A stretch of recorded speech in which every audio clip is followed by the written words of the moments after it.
Ja da, jeg klar her på Stamford Bridge i London. Det har vært en finfin dag her. Det strålende vær nå også. Og banen vel ikke helt god kanskje, særlig ikke på midtpartiet, men vi skal nå vel få en spennende og god kamp allikevel. Dere så i bilde nummer 9, Kerry Dixon fra Chelsea. Og det altså Manchester United som skal spille i rødt. De røde djevler som de kalles, mens Chelseas lag gjerne kalles The Blues. Vi skal komme tilbake til lagoppstillingen. Ta det stille og rolig. Første gjestende lag, Manchester United. Der har Ron Atkinson stokket om på forsvaret. Slik at Gary Bailey spiller i mål, mens Michael Duxbury spiller med nummer 2 som høyrebekk. Her har vi dommeren i bildet. Han heter Shafter og fra Torquay. Videre har man som venstrebekk på Manchester United Arthur Albiston. Nummer 4, han er nummer 3 altså. Nummer 4 Remy Moses, nummer 5 Gordon McQueen og nummer 6 Paul McGrath. Disse to blir da midtstoppere. Videre nummer 7 Brian Robson, kapteinen. Nummer 8 Gordon Strachan, nummer 9 Frank Stapleton, nummer 10 Mark Hughes og nummer 11 Arnold Myhren. Chelsea da, som har sin maskot med seg, de spiller med Eddie Nitzwicki i mål. Nummer 2 Darren Wood, nummer 3 Joey Jones, nummer 4 kapteinen Colin Pates, nummer 5 Joe McLaughlin, nummer 6 Keith Jones. Nummer 7 Pat Nevin. Nummer 8 Nigel Spackman. Nummer 9 Kerry Dixon, som dere så i nærbildet. Og nummer 10 Gordon Davis. 11 Mickey Thomas. Dette er jo en kamp som man her i London spesielt har sett frem til med både spenning og glede. Hvem favoritt her borte? Det sannelig ikke så godt å si, fordi Manchester United har nok en bedre plass på tabellen, men de har jo spilt faretruende dårlig de siste kampene. Tapt sine 3 siste bortekamper. Men Chelsea har vist solid reform. Vel, det mulig at tipperne hjemme i Norge, de fleste tipper på Chelsea, men jeg vil nok holde dette oppgjøret for meget åpent. Det 40 000 tilskuere her på Stamford Bridge. Mer kan det ikke være, selv om banen rommer 45 000. Der spill i gang. Det altså Manchester United røde trøyer fra høyre mot venstre her i første omgang.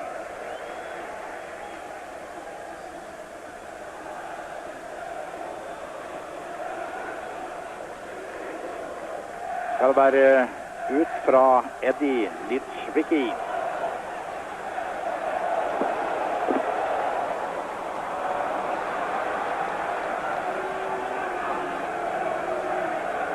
United gikk jo nylig på dette forsmedelige nederlaget for Stoke av bunnlaget. Lite poeng vel kanskje også at det hele 6 år siden disse to lagene møttes akkurat her på Stamford Bridge. Den gang vant United med 1-0, noe som sendte Chelsea til bunnen av tabellen og også for så vidt av til 2. divisjon.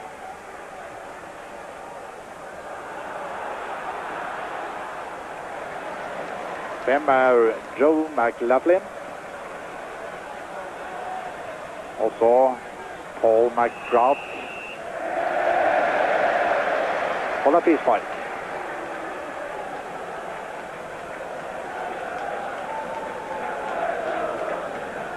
For The Blues i blå.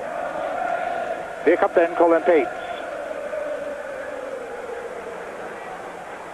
Og der var det litt klavabav der, og det var et ganske dristig tilbakespill.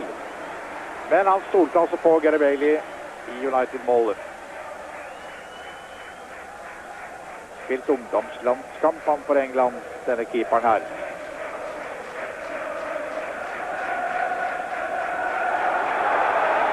Og så Keith Jones.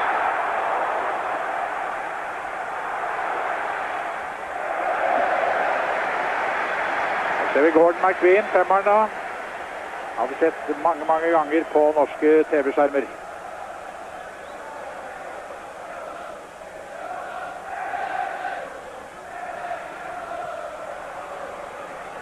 Innkast for Chelsea.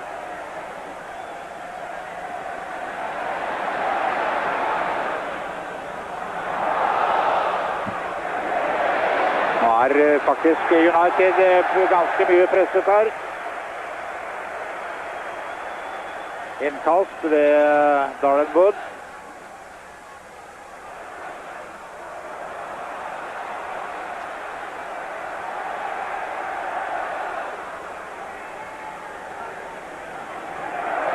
Til og med Frank Stapleton måtte gå opp der. I eget forsvar og hjelpe til. Vel, altså Chelsea desidert best i gang, men det er 40 minutter igjen av omgangen.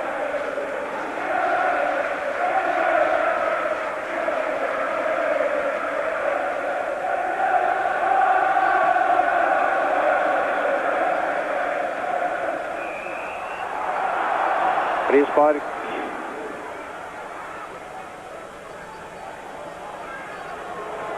For United da.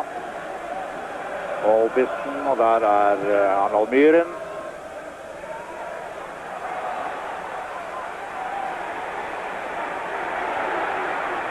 Ja. Det ble i hvert fall et skudd, men ikke på langt nær godt nok.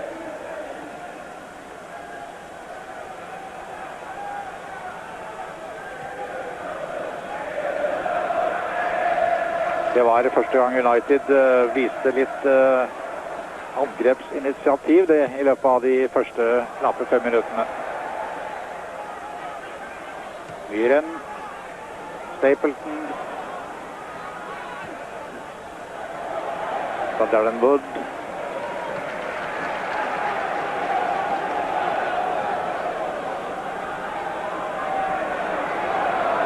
Wood kaster inn. John McLaughlin. Videre fint. Backman. Han er onside, og det er onside, og så er det mål. 1-0 ved Gordon Davies. 1-0 ved Gordon Davies. Drøyt 5 minutter.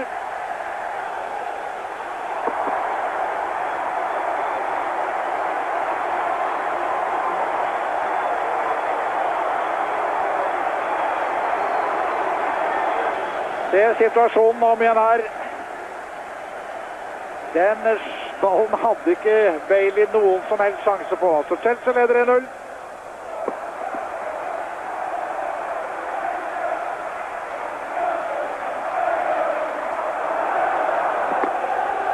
Fantastisk åpning her, naturlig nok. For 40 000 tilskuere. Der er det offside. Her skjer det Chelsea-tilhengerne. Spør om det er begeistring der, for det er ikke hvem som helst laget møter.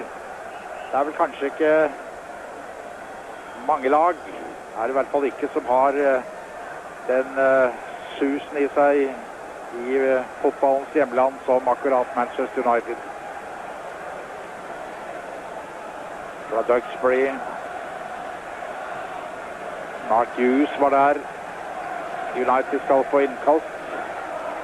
Vi ser Gordon Strachan der, åtteren. Denne fabelaktige skotten. Straffespark-ekspert.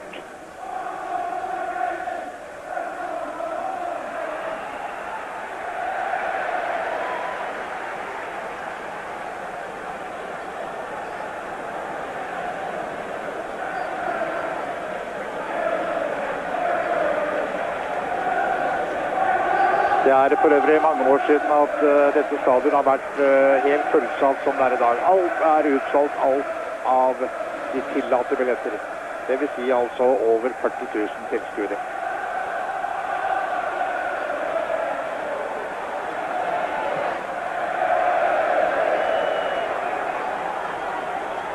Og 40 000 tilskuere, det gir ganske mange penger i kassen.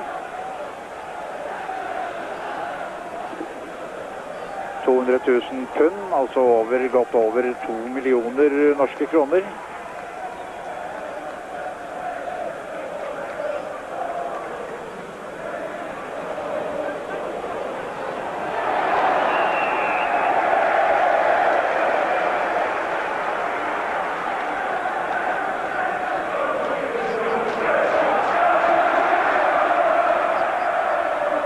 Litt Chelsea-angrep. Keith Jones der, sekseren. Nei, det var slagspark av Gordon Davis. Men han har gjort det fint hittil med sin scoring 5 minutter ut i denne første omgangen.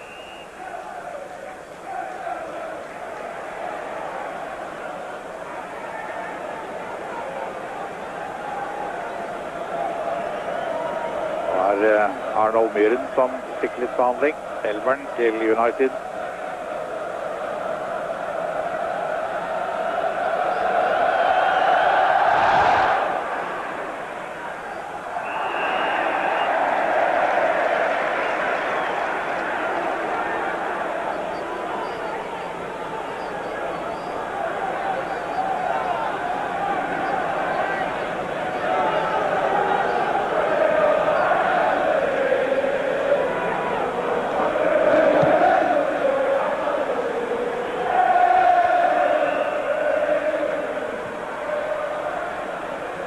Så skal da, her Gordon McVean,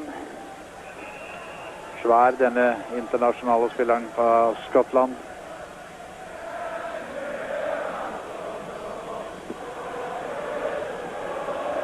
Jeg tror ikke manager Ron Atkinson liker seg noe særlig for øyeblikket.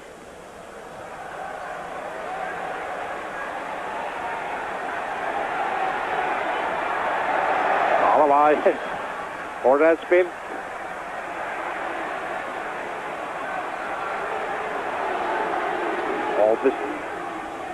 Går han opp, det Myhren som har ballen. Denne fine nederlandske midtbanespilleren.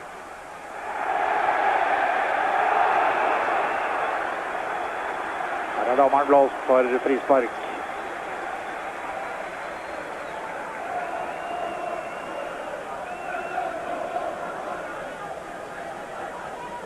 Og dere har vel merket dere at Jesper Olsen ikke spiller, han skadet.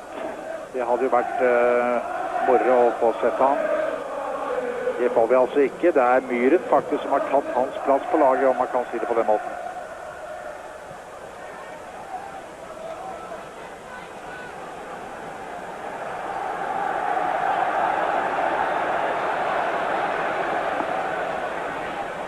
Wood, Keith Jones.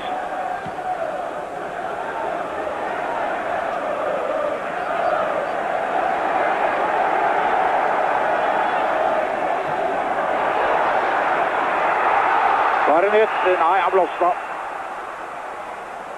Korrekt nok.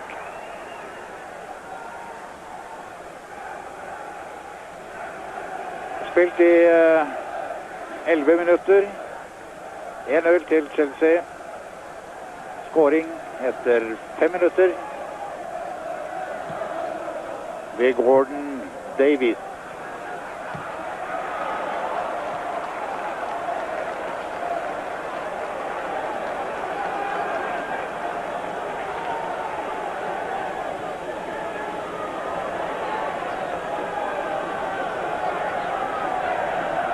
Darren Wood heter denne 20-åringen.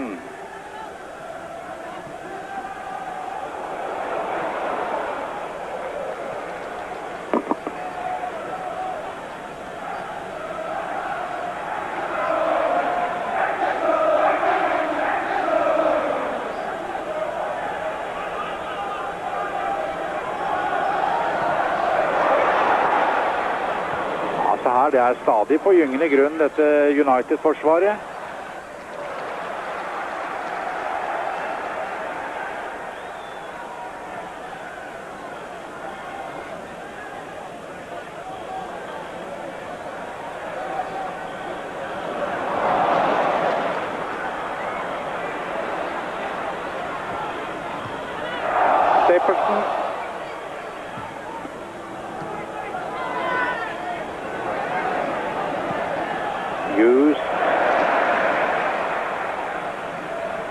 er ingen røde djevler.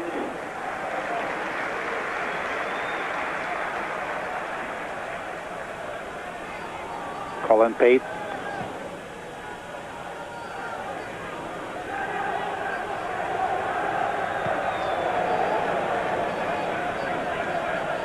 Så er det Gordon Strachan, nummer 8 da.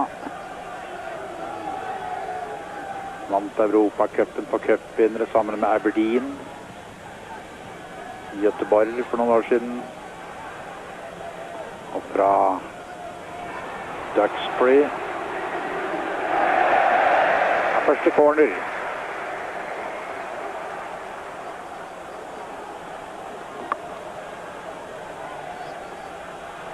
Men det ble det dog ikke.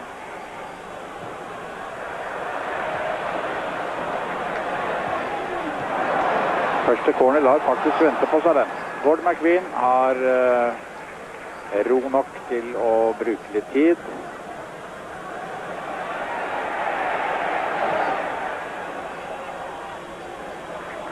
Stapleton var der. Fornuftig tilbakespill til Eddie Niedzwiecki. Han har litt vanskelig navn, denne keeperen Eddie Niedzwiecki. Han er fra Wales, født i Wales, men hans far kom fra Polen. Ja, det vil jeg kalle et meningsløst skudd, Mickey Thomas.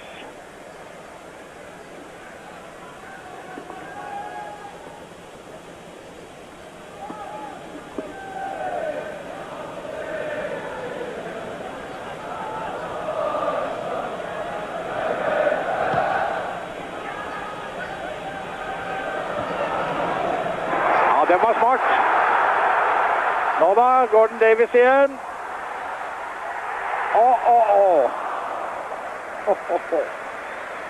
Ny kjempesjanse for Gordon Davies. Og nå er det klart for den første corneren.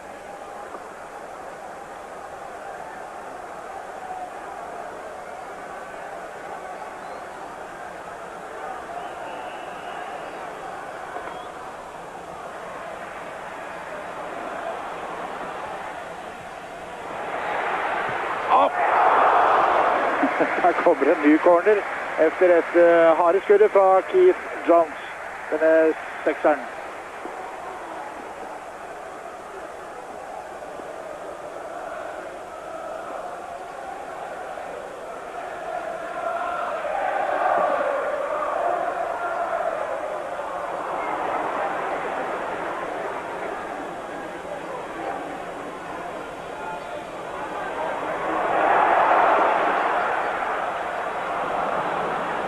Det er en fortjent ledelse til London-laget. Det er ingen som helst tvil om.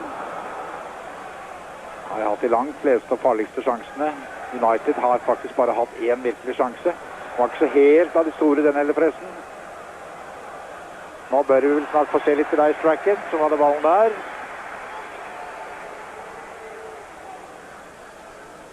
Har vel ikke fått vist noen av sine virkelige kunster, denne skatten. Det er Joey Jones. Det er to som heter Jones altså. Joey og Keith. Se der!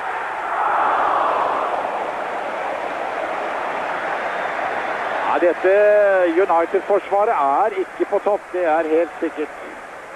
I hvert fall ikke så langt i kampen, og ikke i de siste kampene heller. Corner ved Keith Jones.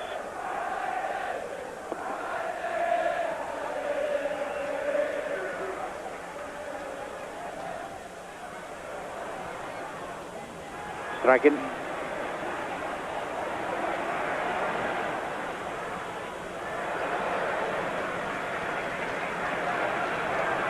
Innkalt ved Michael Duxbury.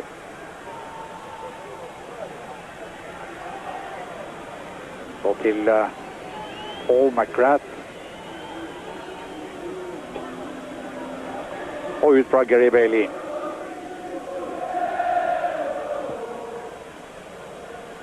17 minutter er gått av omgangen. Sier dette for eventuelt nye seere. Chelsea leder 1-0. Skåring etter 5 minutter. Nummer 10, Gordon Davis.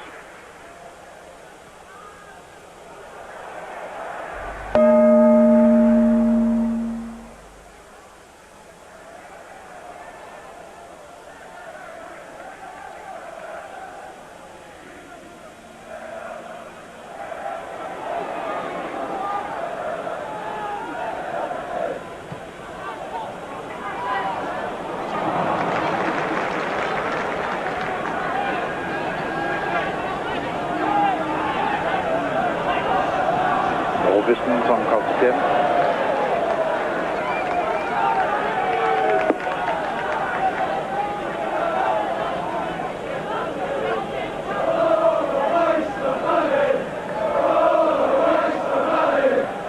Chelsea har bare tapt 2 ganger hjemme denne sesongen, og det var for Everton og Watford. De har forresten bare tapt 6 ligakamper i alt.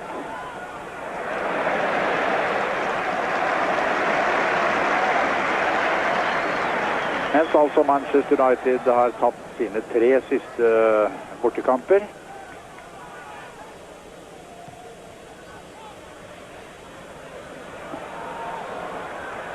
Og det ser jo faktisk ut til at det skal være vanskelig å få rettet på dette.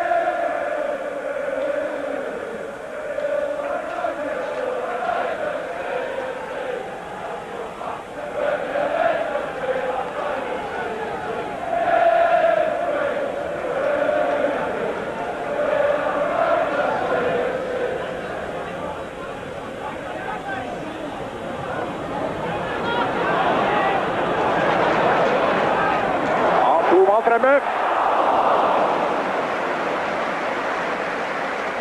En ny, bra sjanse for Chelsea.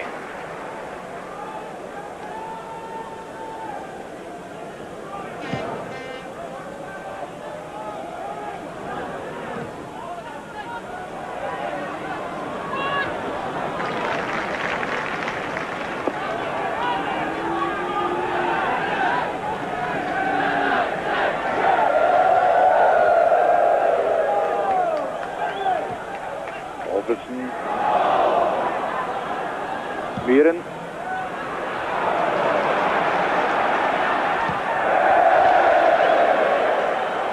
Ja, det smakte bitte litt av fugl. Men så kom det dette håpløse skuddet som dere så.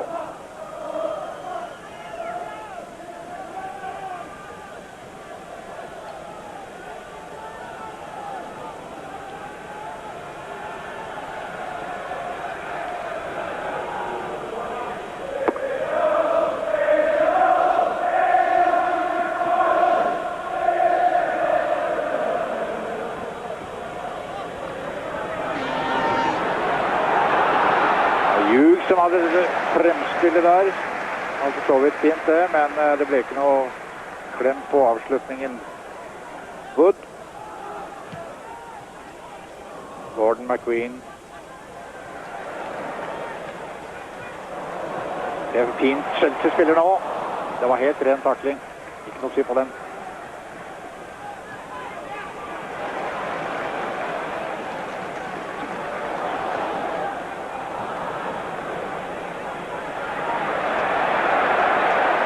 Mye kjappere Chelsea-spillerne. Dette unge Chelsea-laget virkelig spiller kjapp fotball, ofte fin fotball.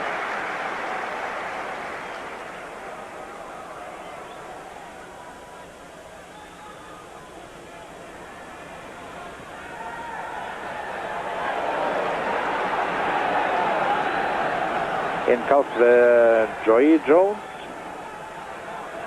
Han bruker fornavn i og med at det er 2 mann med samme navn. Andre som sagt er 6-eren som heter Keith Jones. Det var utspill fra mål hos Gary Bailey.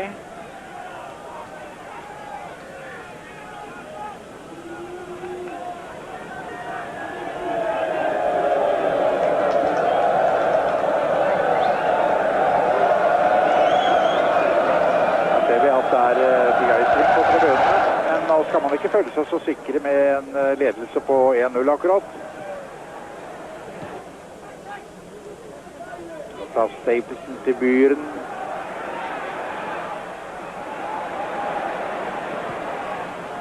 Og McGrath ga den ballen, og så Stapleton da.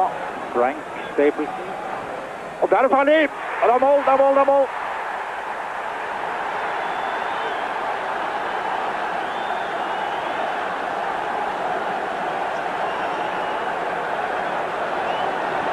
Vi ser den om igjen, om igjen.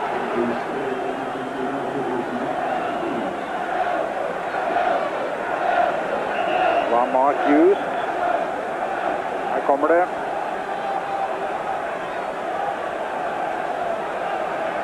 Fra Stapleton altså, som har just der en glimrende scoring.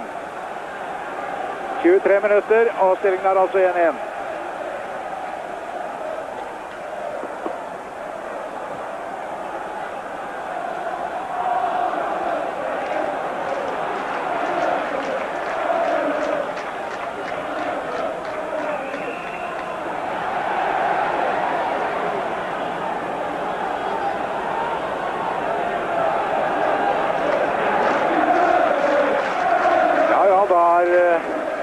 Kan kampen litt forandre karakter.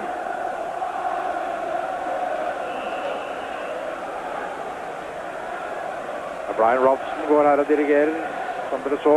Eller gikk og dirigerte. Det er lagkapteinen til Manchester United.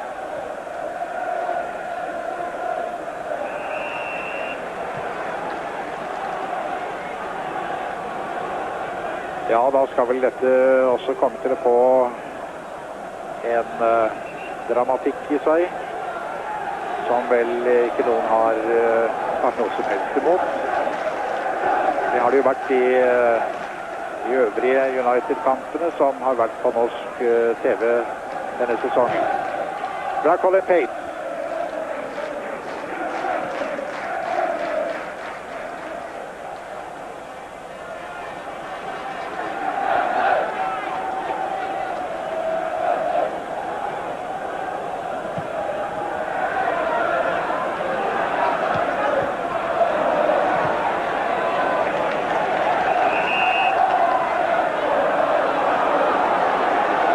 Brian Robson.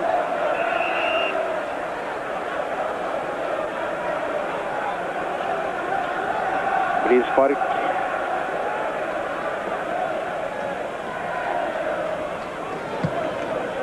Tatt av Obersten. Fra Myren. Myren igjen.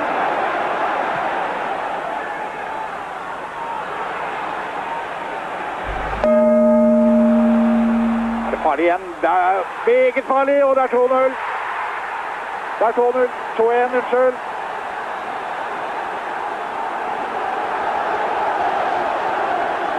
Skal vi også se den scoringen en gang til. 26 minutter.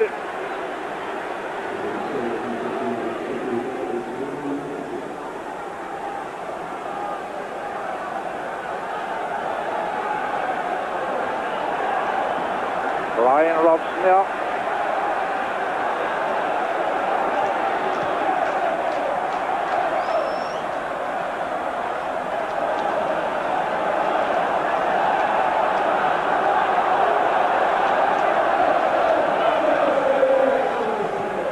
Ja, dette har Sander hatt en fantastisk utvikling. Her kan det komme til å bli riktig mange mål, altså en koselig kamp. Det skjedde i løpet av 3 minutter, disse to United-skåringene. Her så vi den siste sjansen for Chelsea. Ballen altså klart over. Det var i grunnen ikke så farlig som det så ut. Strachan til Duxbury. Fra han retning Stapleton, så går ballen et stykke opp på tribunen.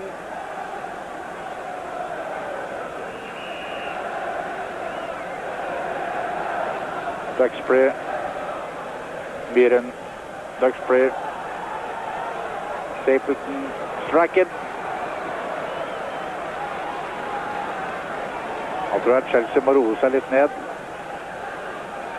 Blir ofte litt panikk i det når det snur så fort fra en ledelse på 1-0 til det motsatte, holdt jeg på å si. At man plutselig ligger under med et mål.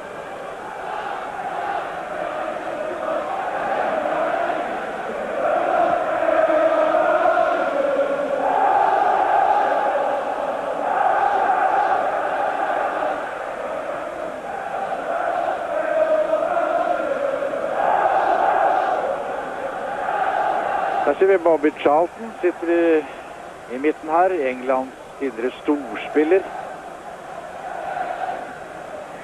Manchester United, han spilte for.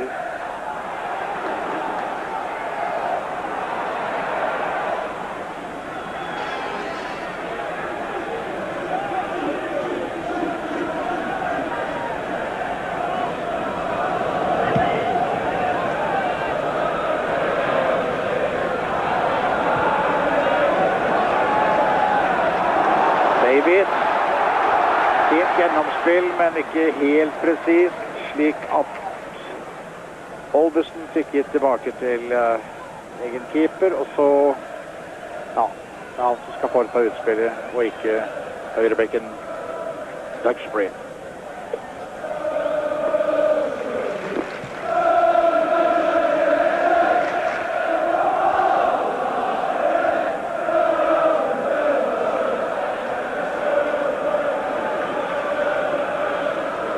Olbesen.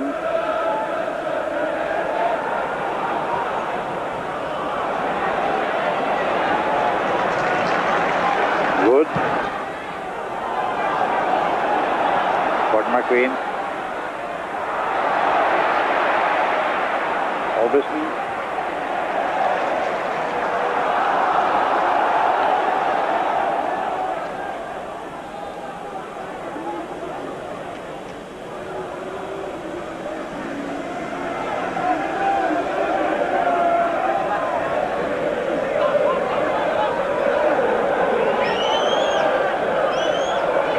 Spilt en halv time, 2-1 til Manchester United over Chelsea.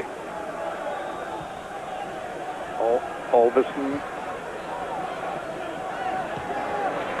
Og så kom Nigel Spackman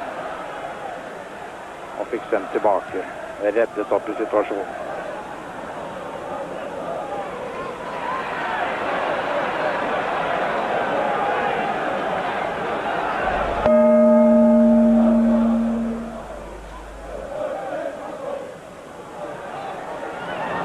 Da kom det ikke til. Arnold Myhren overtatt for United.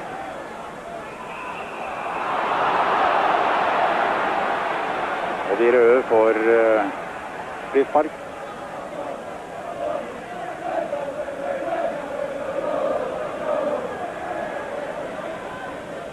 Paul McGrath. Stor, sterk. I Irland.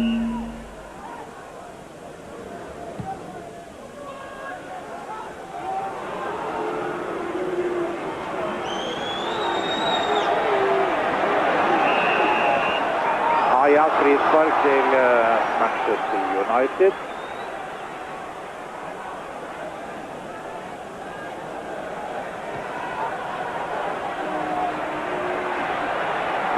Strachan ute på vingen.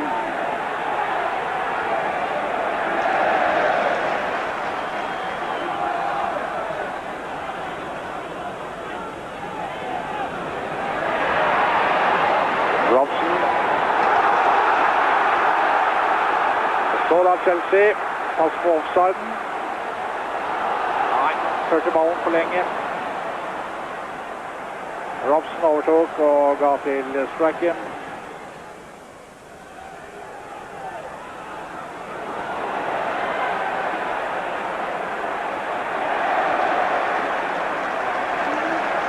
Så kommer dette lange fremspillen igjen, og som farlig, alltid farlig. Men Paul McGrath ordnet opp i den situasjonen.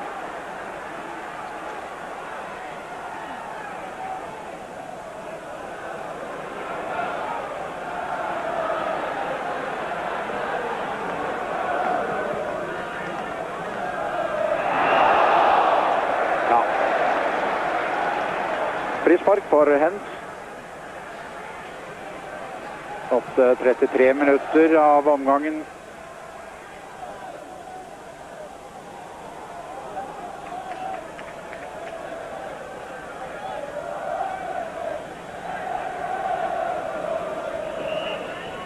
Colin Pates tar frisparket.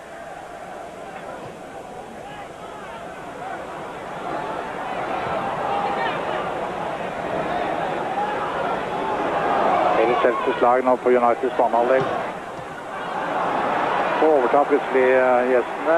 Jan Olmyren har stept ved siden av seg, velger å gi til venstre, for da kommer Olvesen.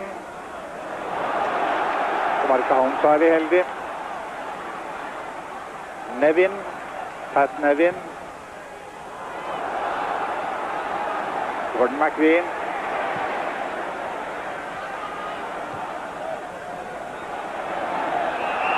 Frispark. Ja da. Det var nok riktig det, Paul McGrath. Det må du nesten finne deg i.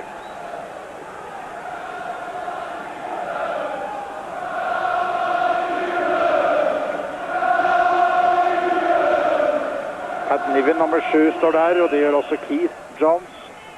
Nevin tok frisparket. Gordon Strachan.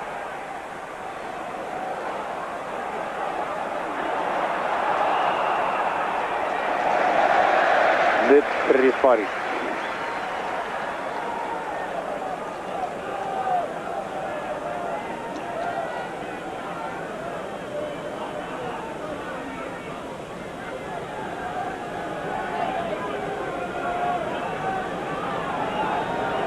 Keith Jones.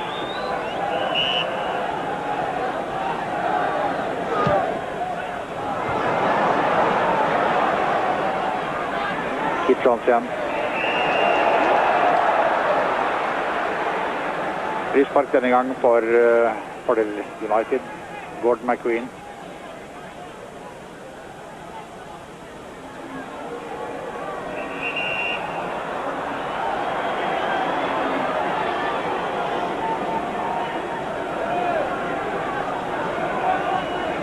Paul McGrath.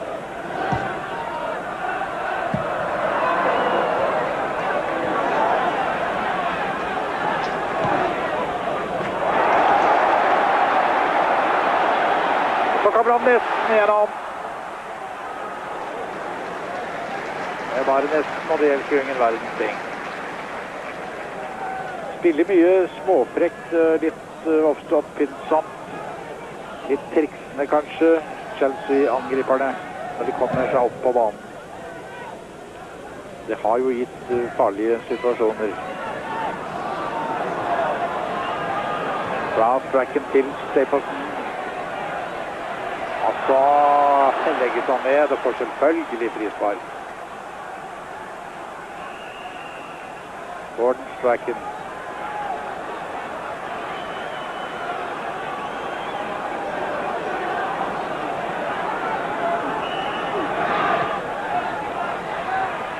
Byren. Strachan.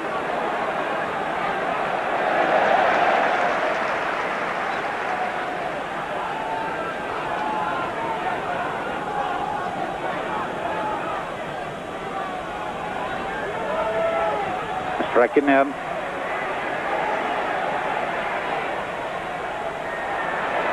Han kommer seg helt igjennom der. Og fin ball over til Gordon McQueen, heter han inn i feltet. Men situasjonen avklaret i første omgang. Fra Olvesen. Olvesen igjen. På lang vel for, nei da, Gordon McQueen. Skal du bestemme det?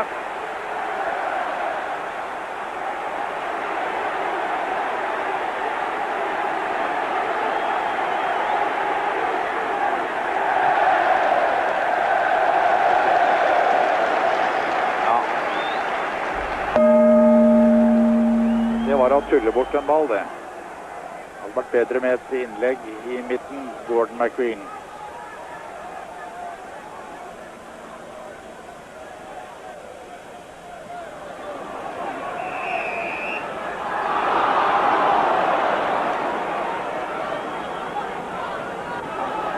Arnold Myhren.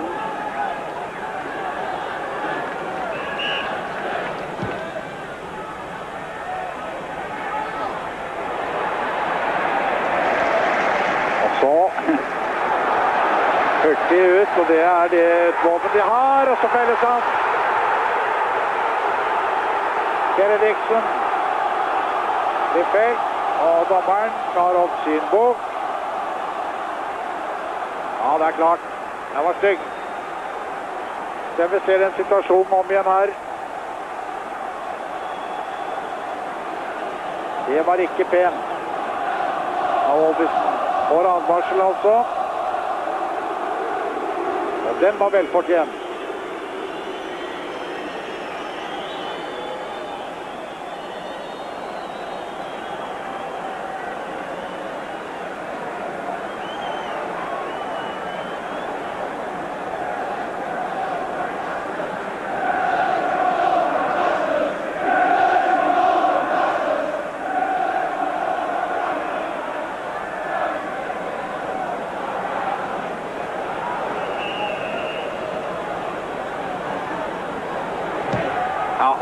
Det var nok hardt skuddet, men det må jo helst være litt lavere.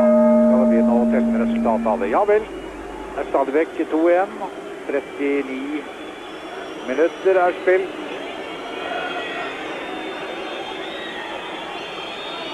Hvorfor publikum piper? Det er, de piper altså mot Arthur Oldison fra Edinburgh.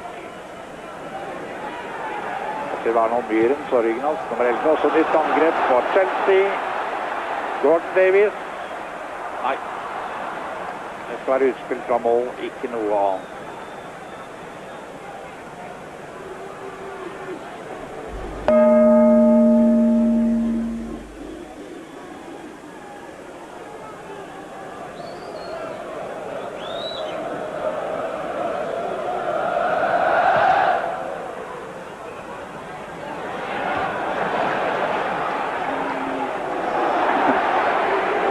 Tristhet over det tilbakespillet der også.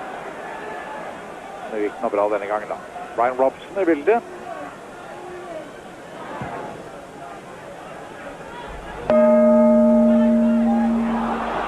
Arnold Myhren, fin ball igjennom til Stapleton.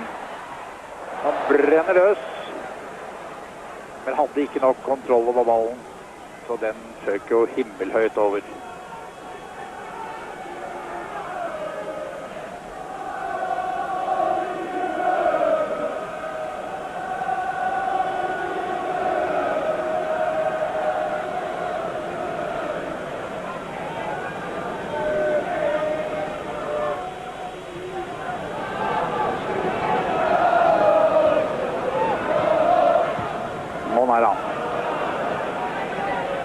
Og helt tilbake til Eddie Nitzwicki. Landslagsspiller for Wales, som sagt.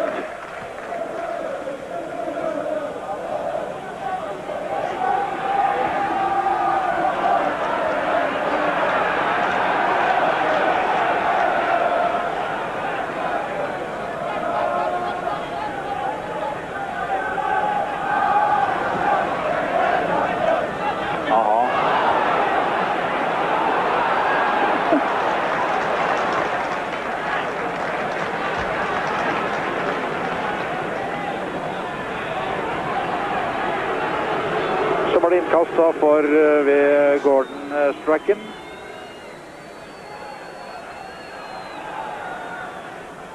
Og kaster da til Mark Hughes var det første omgang.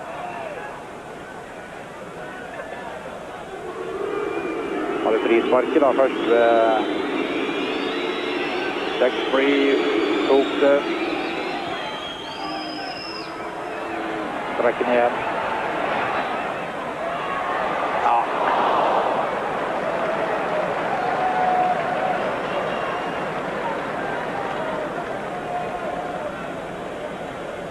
Der er det bare et par minutter igjen av omgangen skal være. Jeg kan ikke tenke meg at dommeren har lagt i noe tid. Ser vi litt om igjen. Liten repetisjon. Ballen fra Strachan. Men han var langt unna ved den forsøket på headingen.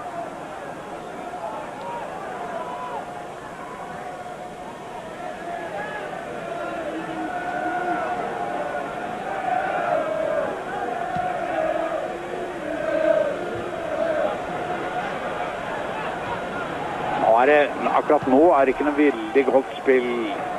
Det er litt frem og tilbake. Det blir visst ikke noe ut av situasjonen.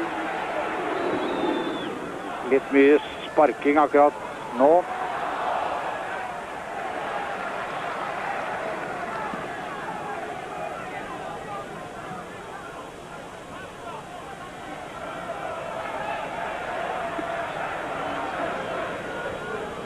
Crosstracken. Og helt inn til keeper.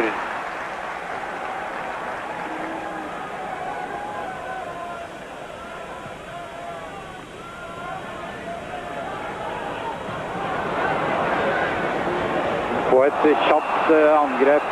Det skal være frispark der.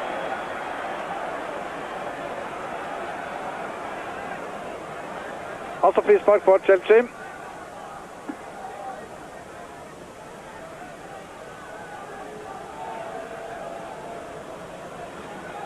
Og se om det kan gi et resultat. Lobb inn i feltet. Heading. Der!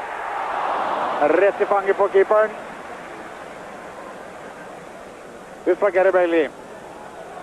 Er inne i sluttminuttet nå. Og til Stapleton. Går han helt igjennom, forsøkt på å drible. Han har strekket til høyre, strekket på ballen der også inne i feltet. Så var det et kolossalt sleivspark inne i Chelsea-forsvaret.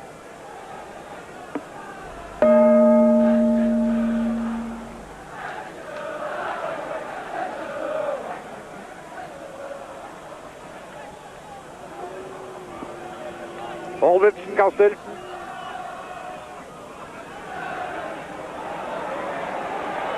Tracken, Robson.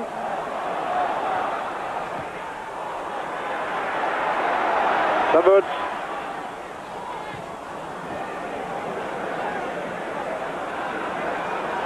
Synes han brukte armen litt, men ordentlig presspillet. Kommer han igjennom, det gjør han. Det er Dave Gordon Davis som skårer første mål og stenges. Ja, det er opplagt. Indirekte frispark. Obstruksjon. Den var tydelig nå.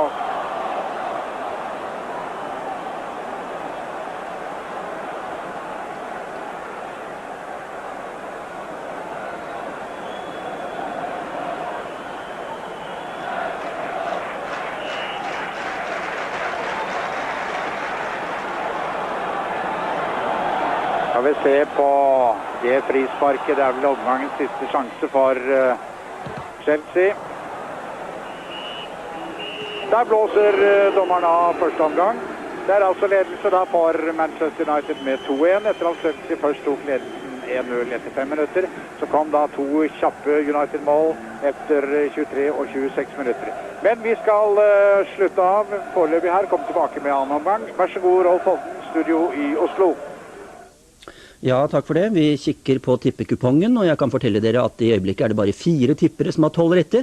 Det betyr at prognosen nå sier at det er 500 000 kroner for de som har fullt hus. Men mye endrer seg selvfølgelig i løpet av de neste 45 spilleminuttene som gjenstår.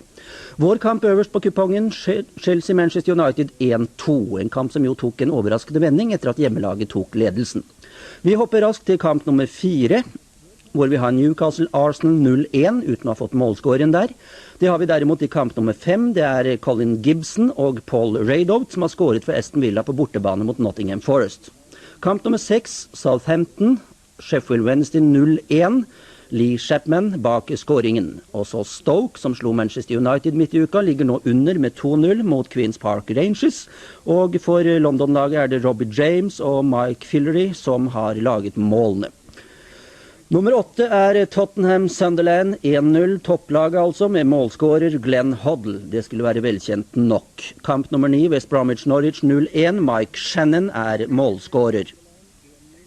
I kamp nummer 10, Birmingham-Fulham 0-1, kamp nummer 11, Charlton Grimsby 0-1, og ingen rapporter fra kamp nummer 12.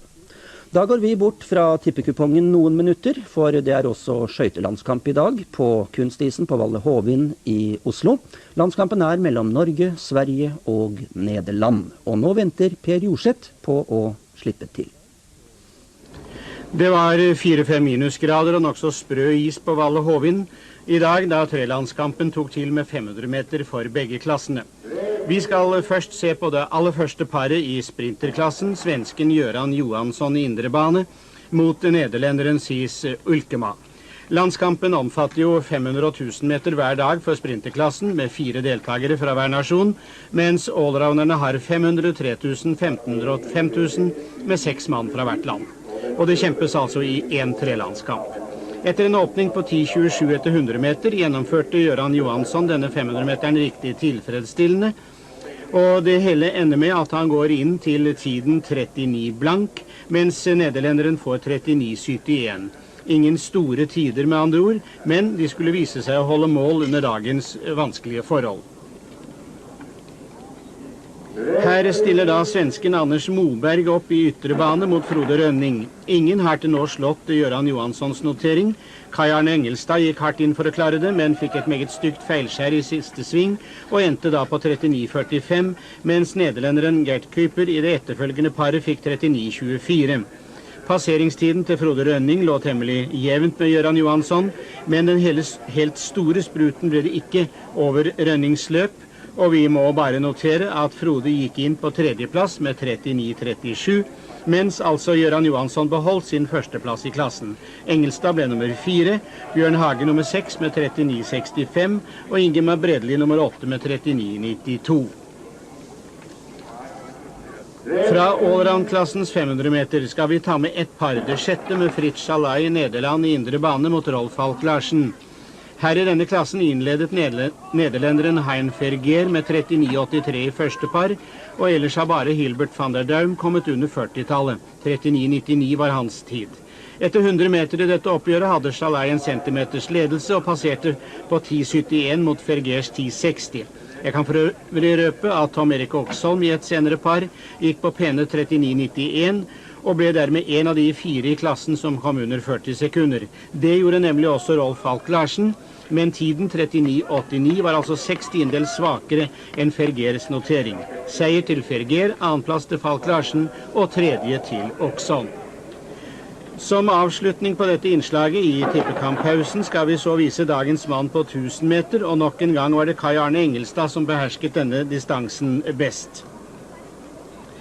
Vi skal bare få føye til at det ble 67 poeng til Norge, 59 til Nederland og 46 til Sverige i allroundernes 500 meter, og Norge ledet dermed 13 poeng foran Nederland totalt etter begge 500-meterne.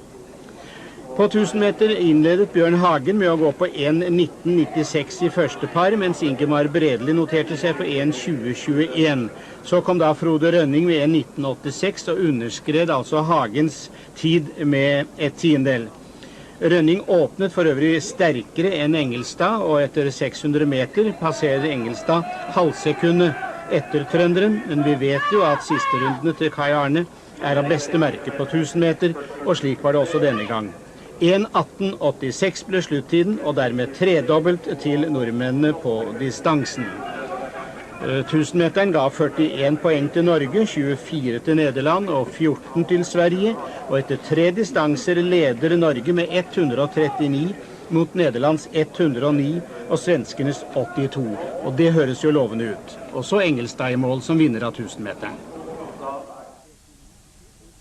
Per Jorseth er tilbake med en oppsummering av skøytelandskampen, altså etter første dag på Valle Hovin, det vil si når fotballen er over ca. 5:15.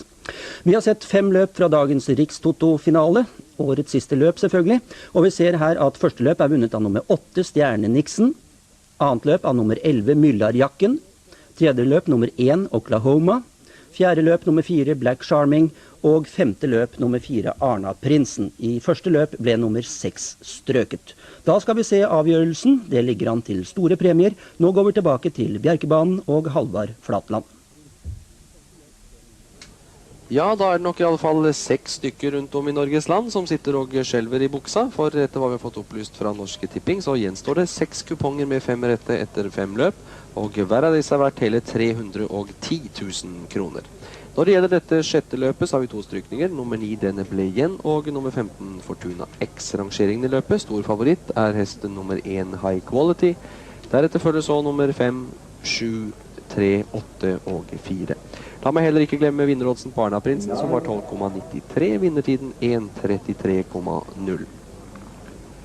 Jeg vil nok gå ut fra at mange nå av de 6, eller mange og mange, det kanskje et feil begrep, at en del av de 6 som nå sitter igjen, muligens har singelkryss for nummer 1 High Quality, og spenningen ligger vel mye om Boje Ølstøren klarer å forsvare sporet fra start. Han gjør I alle fall et helhjertet forsøk, ser jeg, imot nummer 5 Fine Star, og det ser ut til at Boje har ingen som helst problemer.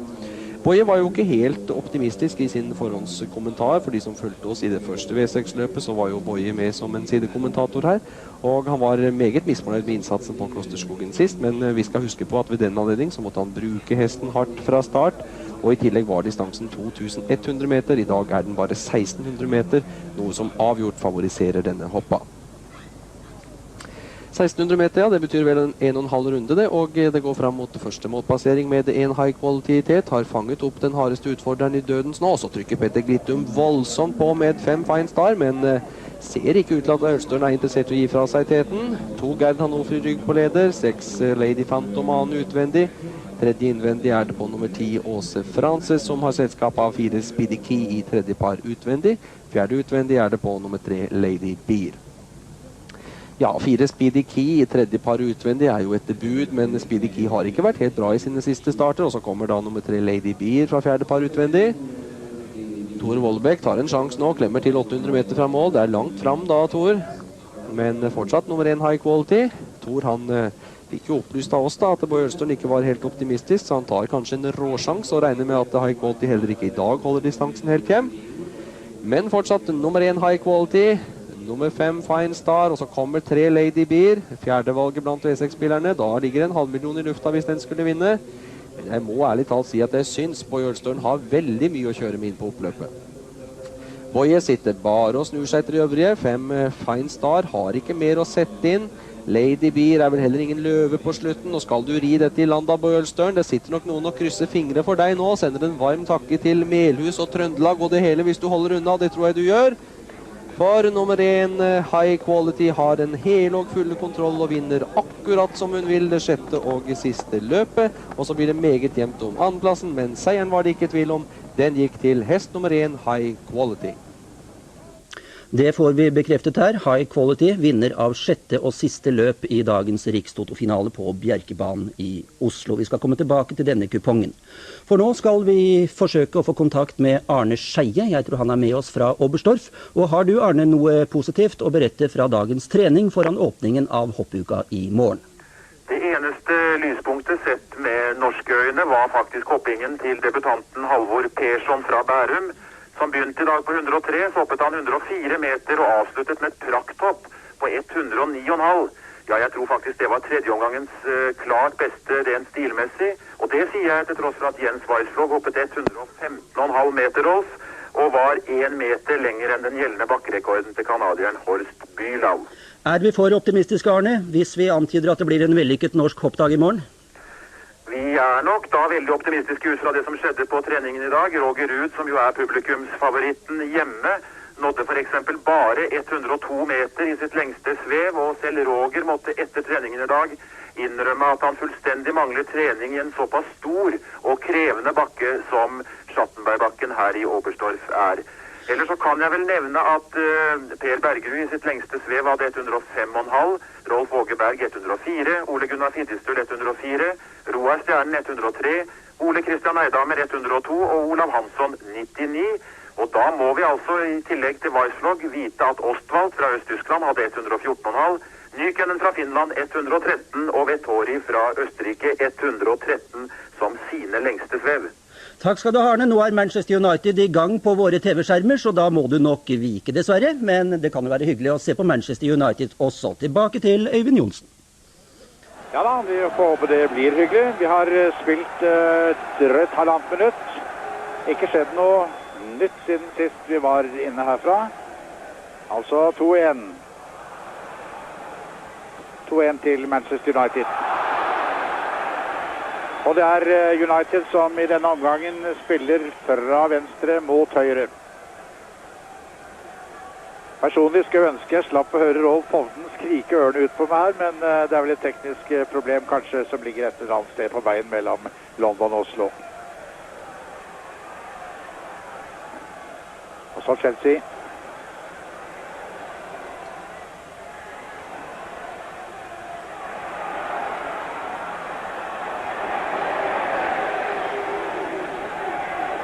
Chelsea som nå naturlig nok satser alt på å få en hurtig goal, slik at det kan bli utligning i hvert fall. For det er jo klart at med seier i denne kampen for eksempel, så vil jo Chelsea faktisk ligget veldig bra an og kunne være med og virkelig fighte for gjeve medaljer i denne ligaen som slutter i mai. Har gjort det virkelig bra.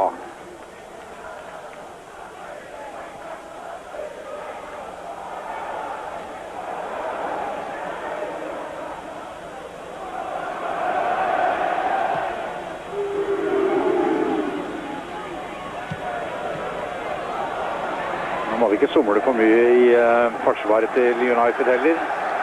Dette forsvaret som foran denne kampen er stokket en del om av Ron Atkinson. Men det var altså Chelsea. Hadde jo mange fine, hurtige angrep i begynnelsen av første omgang, men der overtar Strachan for United. Den er for lang. Den bør Chelsea ha full kontroll over, ja da. Rolig tilbake fra Darren Wood.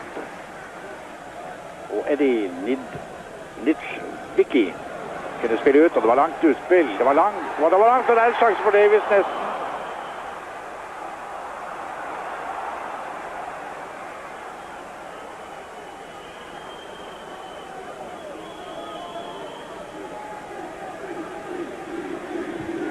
Begynner å bli en anelse tussmørke her borte i London. Det betyr vel at man har Hamann. Man har satt på en del lys allerede, naturlig nok.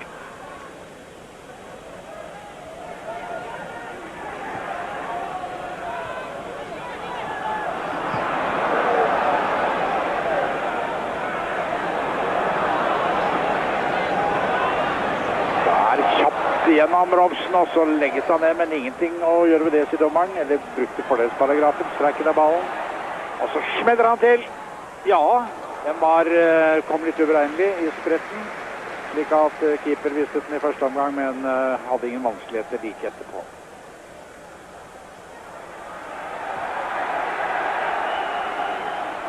Stapleton. Frank Stapleton. Han er født i Dublin, men som vi husker så godt fra Arsenal i den tiden hans der, som en hyperfarlig angriper, før han kom til United. Utspill ved Wood. Et frispark ved Wood.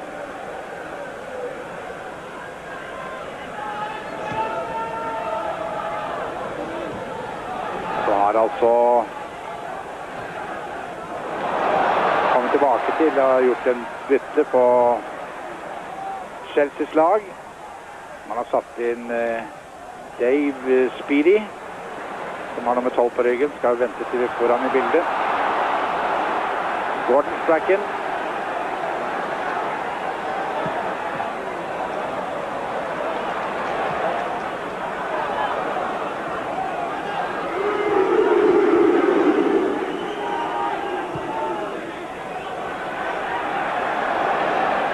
Var han i bildet, som dere ser der. Dave Speedy på Chelsea, altså nummer 12, så vi har det helt klart for oss.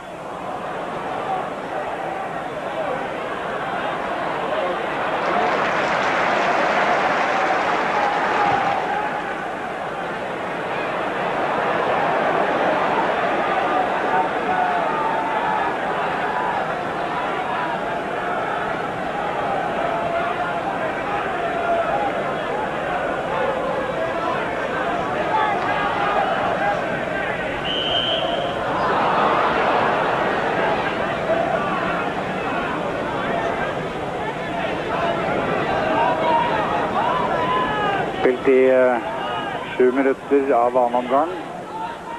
2-1 til United, som angriper her mot høyre for eventuelt dere som har kommet til.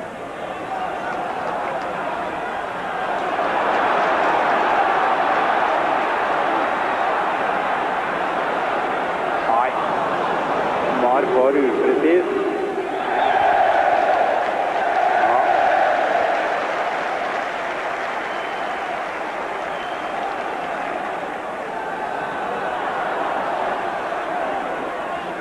Nevin.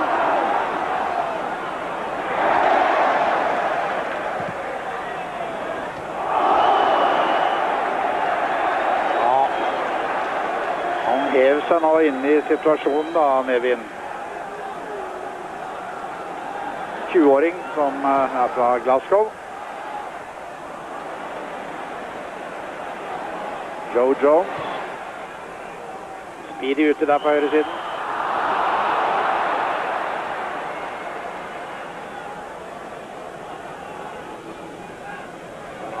Der har vi ham i bildet. Han som er kommet inn, altså.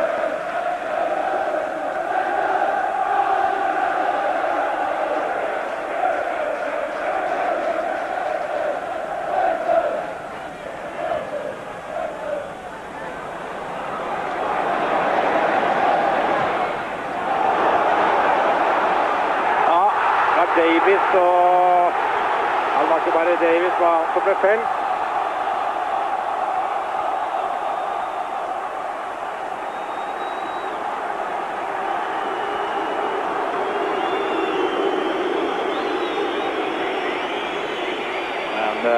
Duxbury, ja, det var nesten like gode kanskje, kan han se ut som i hvert fall. Frisparket godt.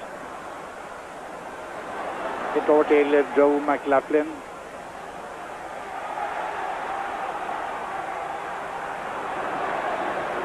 Så er det Gary Bailey som ordner opp.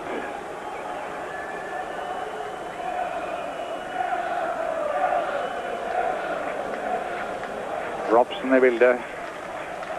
Manchester Uniteds kaptein.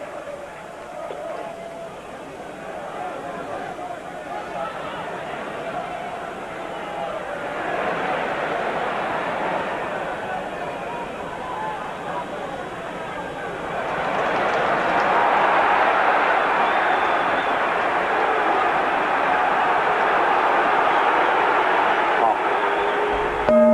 Litt uenighet på tribunen.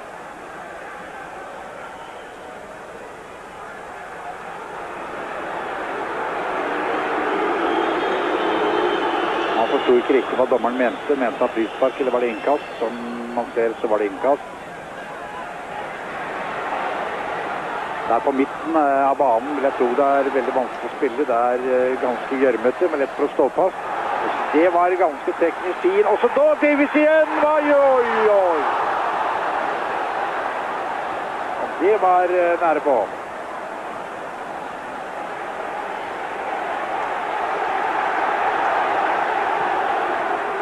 Det blir litt knupping, litt spillet hardere til.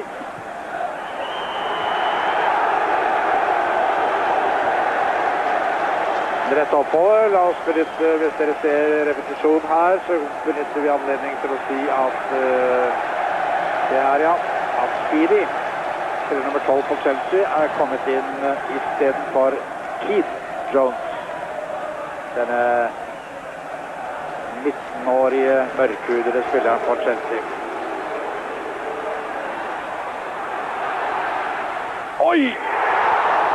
Her så jeg nesten ballen rett, så det tror jeg var flere som gjorde. Det blir corner av det.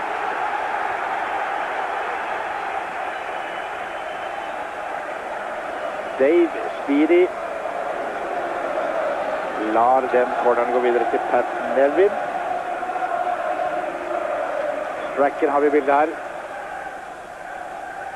Nei, det var litt uheldig plassering av Chelsea-spiller som gjorde at det ikke ble noe farlig over situasjonen.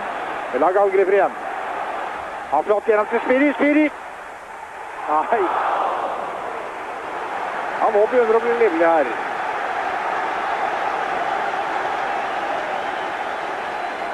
Nå er det litt moro igjen.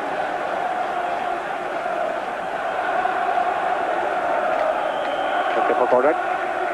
For her.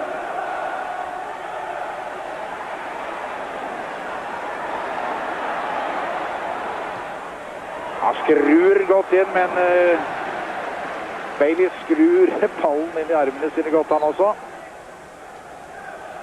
Ligner på Geir Karlsen i Geir Karlsens ungdom kanskje. Så helt ulik som type.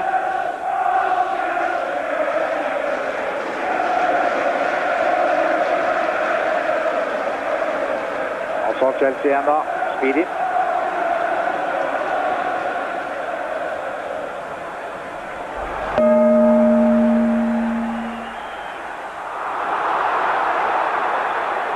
Så har han blåst for frispark mot Chelsea.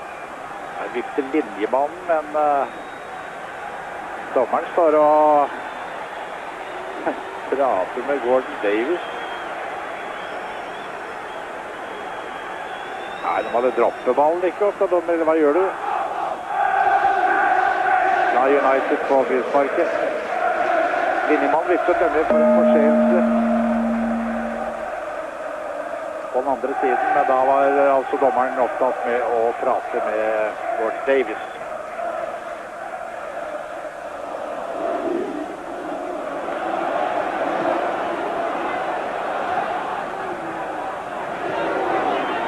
Frank Stapleton lyktes i det veggspillet. Oi, oi, den kjente du leggen. Nei, se her.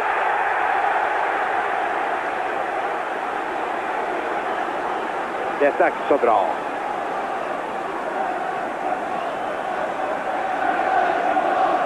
Dommeren kaller først til seg nummer 4, Remy Moses, som får sin advarsel.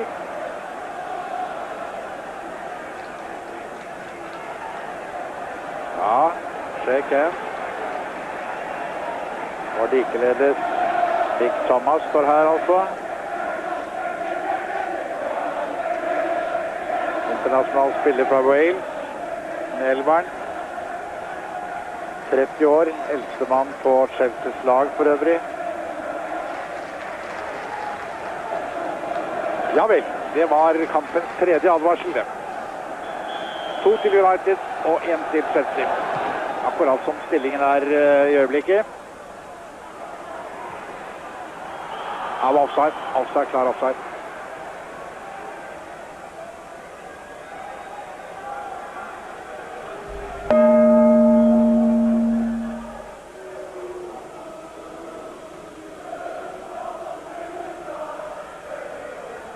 Så skal Gareth Bailey spille ut til det er gått 14 minutter av denne andre omgangen. Dick Thomas.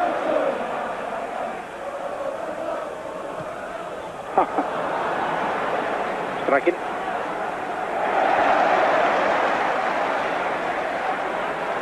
Pent tatt imot av Nigel Spackman.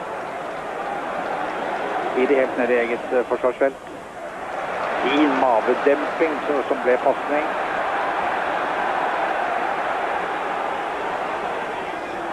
Ja, det var nesten litt for kort til at Gordon Davis skulle få tak i. Han som skåret Chelseas mål etter bare 5 minutter i første omgang.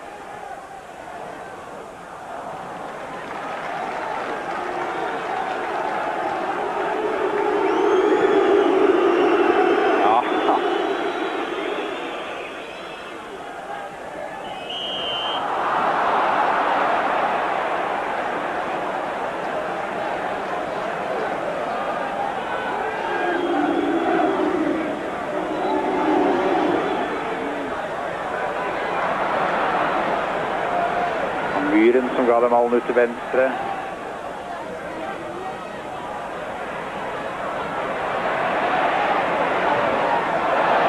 Ja. Dommeren lot seg ikke lure av det. Det var litt skuespillkunst ut og gikk. Det var bare det at de var ikke godt nok.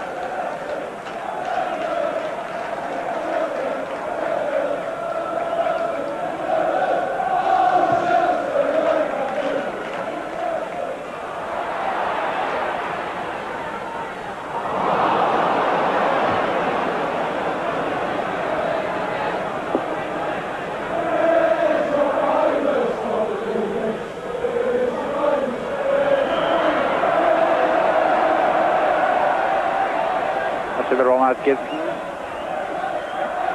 Det er ikke noe særlig blid ut. Altså Uniteds manager.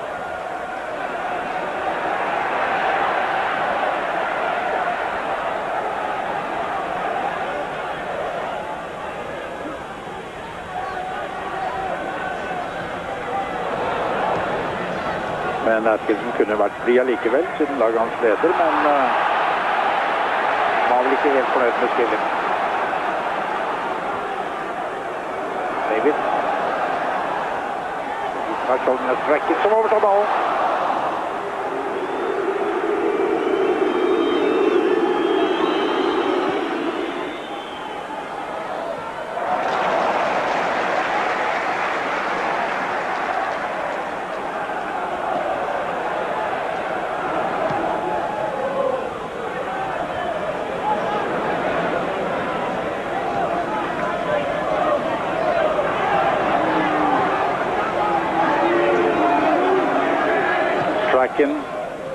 Til Robson.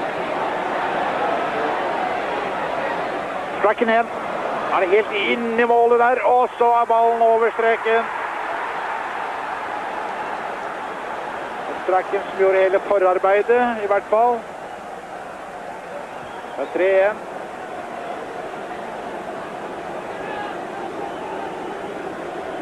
For den Strachan her.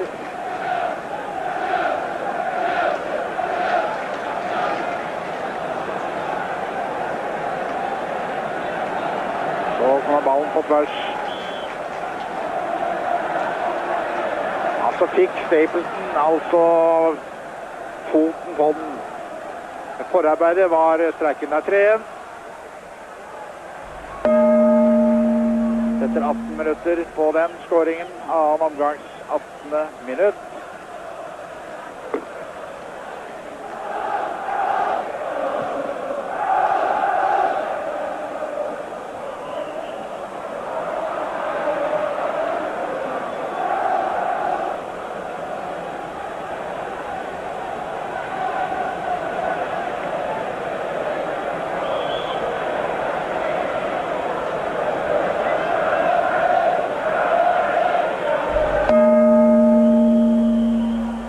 Ja vel, da er vel det duket for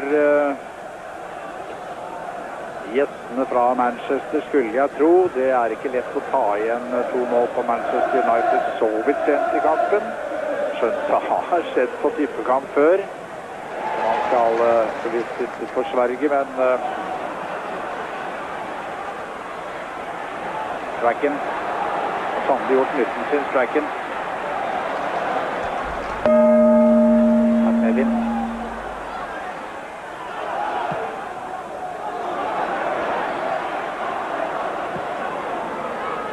Der var det Duxbury.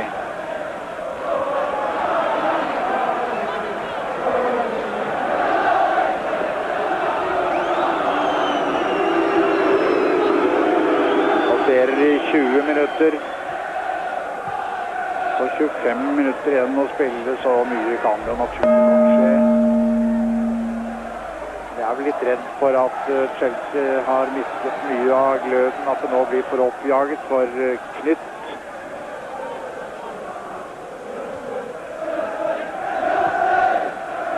Nevin som la ballen.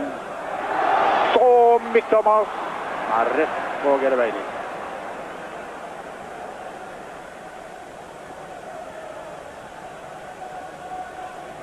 Kom fra Stoke han i januar i år, altså det blir praktisk alt 1 år han har vært i Chelsea.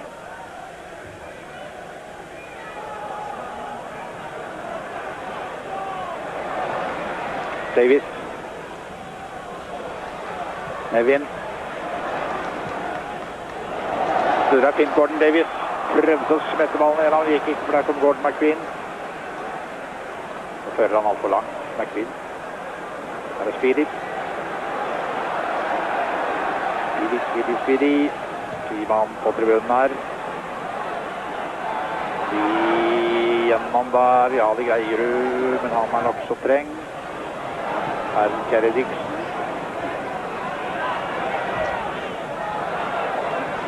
Kast fra Chelsea allerede tatt, og det Fredriksen. For den Malberg Fredriksen mister han den. Innkast var Chelsea ved Pat Nevin. Overlater det til Wood.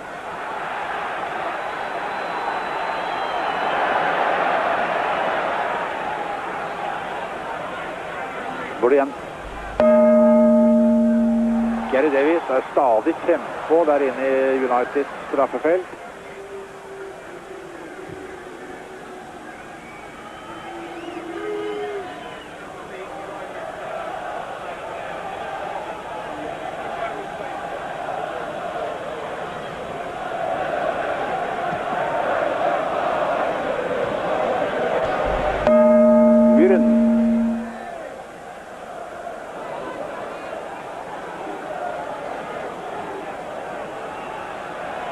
Innkast for Pat Nevin.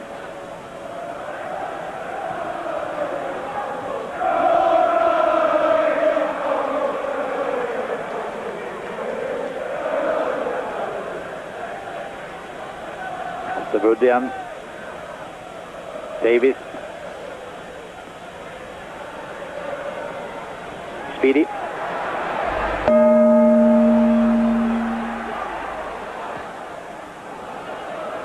Lett med høye baller inn i feltet der, for der Gordon McQueen. Han veldig stor. Og det samme Paul McGrath. Og så det United. Altså holder han igjen i trøyen. Målet ble frispark ganske opplagt. Og det får han også advarsel for. Hva vi vil kalle gul kort. Usportslig opptreden. Helt korrekt. Dermed det 2-2 i advarsler, 2 til hvert av lagene.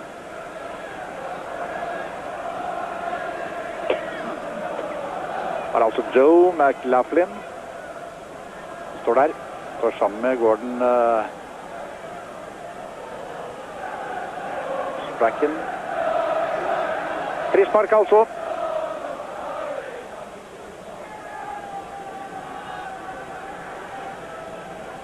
Strachan skyter via en Chelsea-spiller og over dørlinjen, slik at det skal bli corner. Det skal være corner fra venstre ved Gordon Strachan.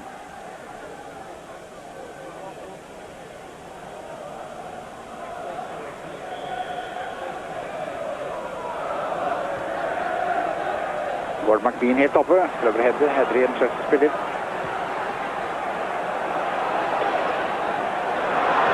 Ganske smart, og så fra Gordon Davis, får ikke miste ballen. Jo, gjør han det? Ja, det gjør han.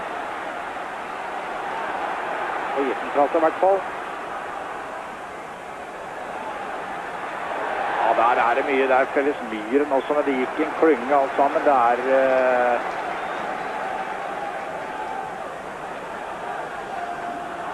når du den, og det gjør vi for oss kanskje. Ballen helt på streken hele tiden. Har vært slags speedy.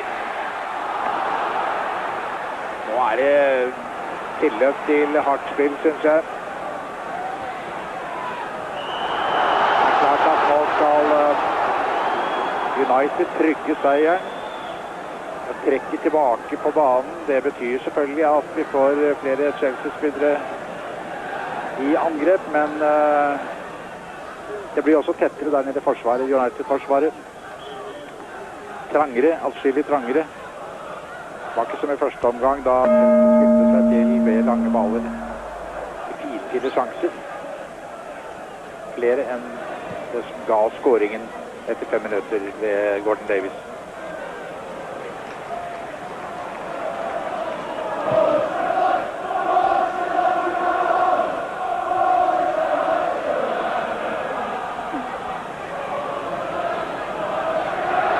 Veinam, Chelsea overtar.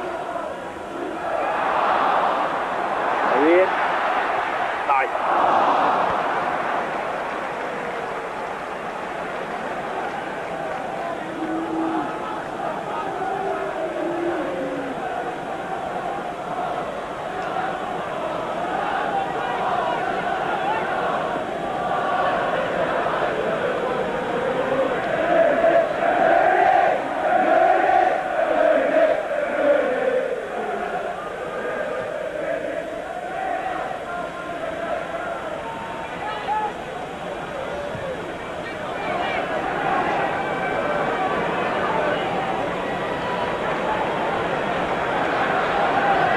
Gir de det. Via en United-spillere ut. Gir igjen. Litt ballen ruller på det tunge underlaget.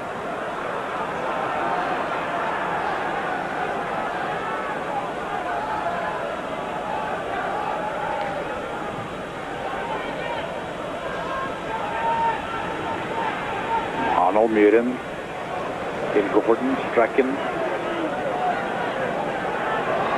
Ja, gir til høyre her. Til Duxbury.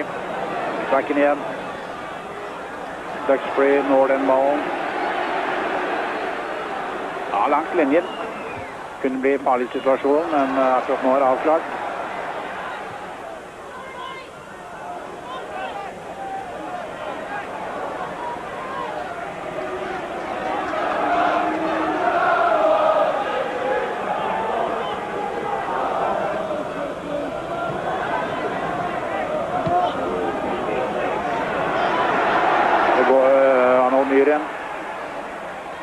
Der er Gordon McGreen, Frank Stapleton, nådde ikke den ballen. Stapleton igjen.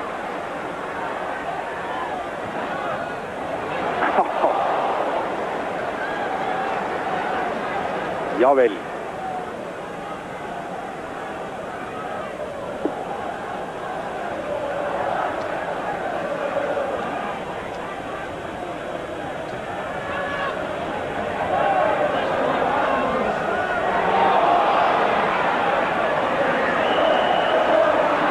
Litt frispark til United.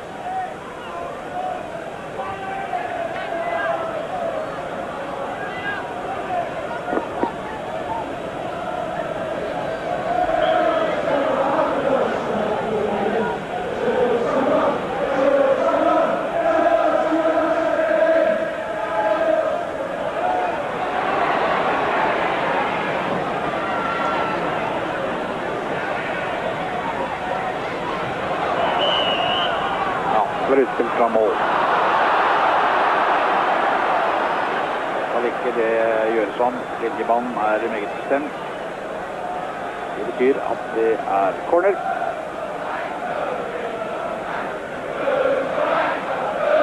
Og det er Gordon Strachan som skal ta den, som kommer fra venstre for United.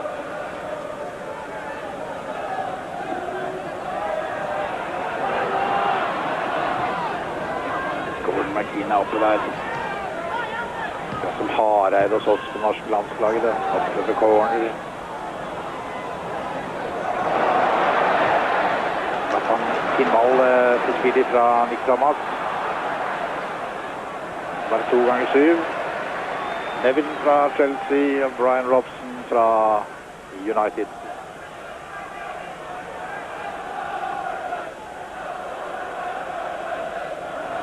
Passert halvtimen, stadig vekk 3-1 nå for United. I det Gordon Strachan av ballen. Har Stapleton inne i midten nå, men han velger altså å skyte. Var i så trengt posisjon at han ikke hadde noen særlig sjanse. Riste på hodet, mente at det skulle vært corner. De andre kan se det her.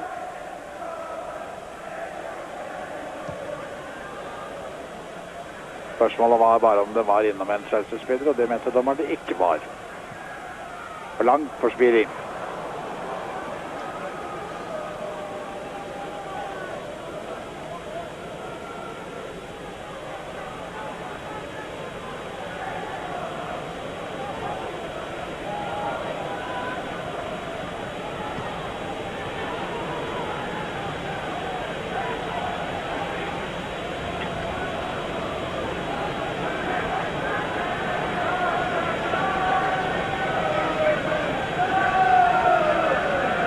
Arnold Myhren. Stapleton. Han får innkastet.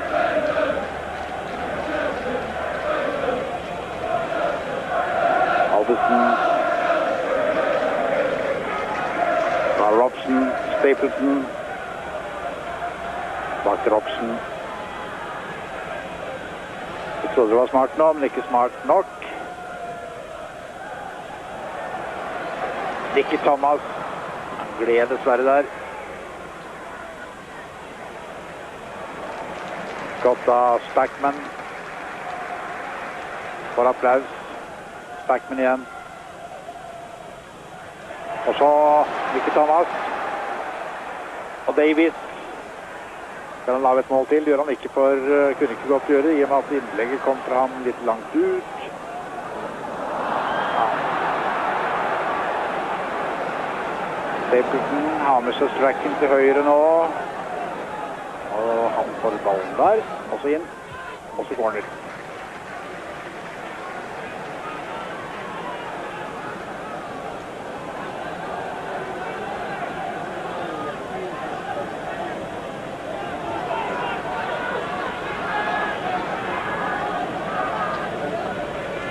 Fra Myhren.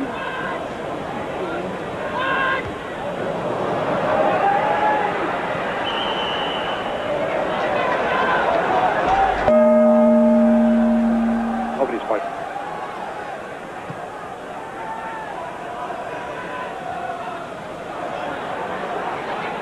Nevin.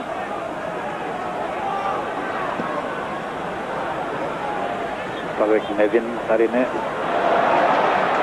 Spiri. Nei, var det hen? Ja. Visst var det hen. Straffespark. I det er gått 33,5 minutter.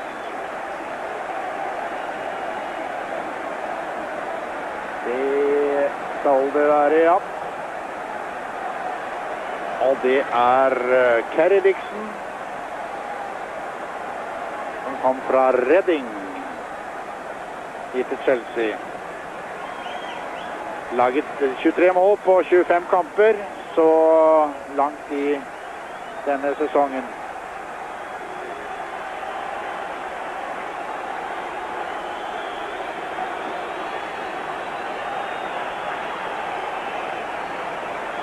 Kerry Dixon altså kan skåre sitt 24. mål nå. Det gjør han vel ikke, nei. Nei, du store all verden.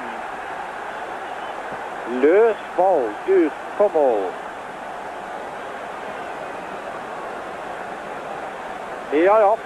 Se det om igjen her. Ikke noe fart i ballen heller. Ja, Kerry Dixon. Det er ikke noe å gjøre ved.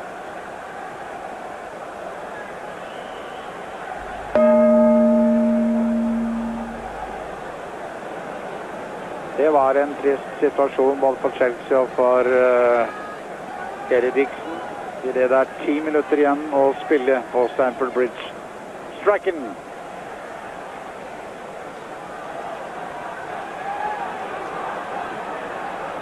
Ikke Thomas.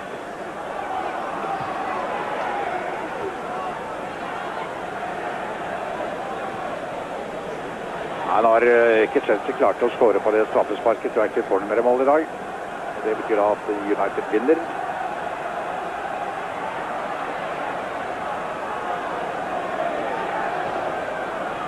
Og mer enn 3 bortestap på rad kunne vel ikke hverken Atkinson eller laget hans tåle, vil jeg tro. Derfor er nok dette veldig stimulans.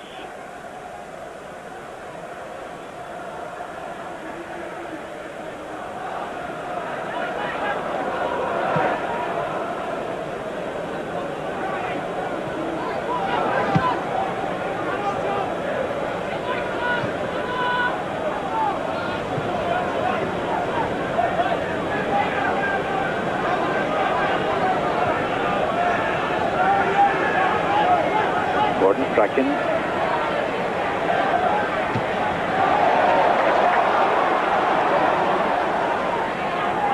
Teknisk meget god spiller, hurtig. Denne spilleren som kom til United fra Aberdeen. Og så var det vel nesten. Ja, der var Stapleton nære på å øke til 4.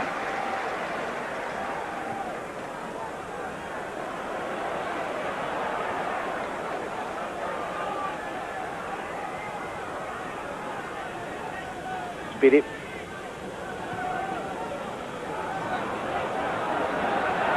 vippet Paul McGrath ballen over sidelinjen. Og innkast for de blå. Nevin, unnskyld.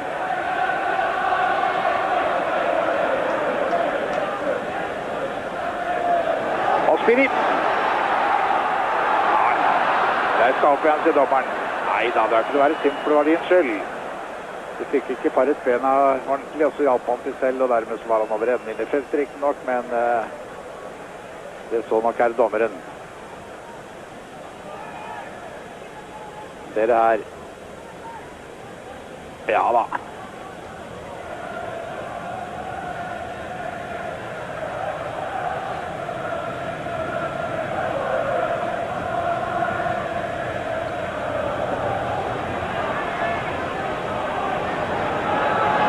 Nå begynner det å haste virkelig for London-laget.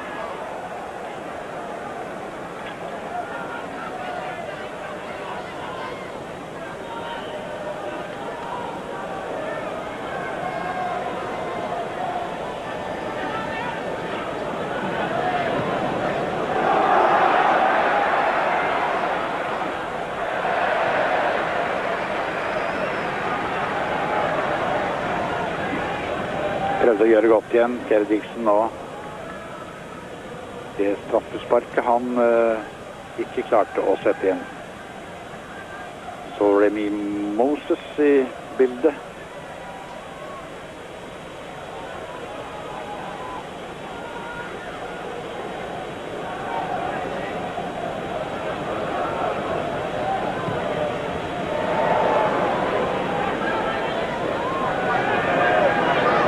Stracken gjør han der.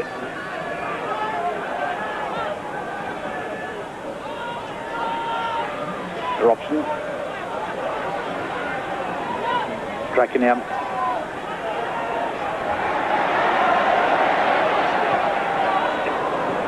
Fra Myren til Stracken, nei.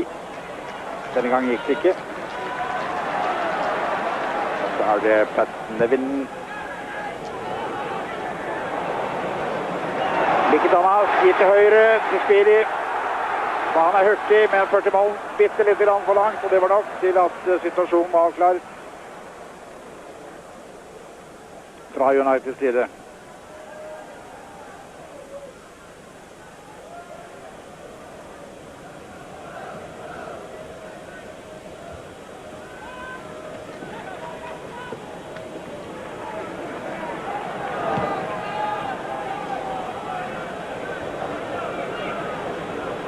Cirka 5 minutter igjen å spille.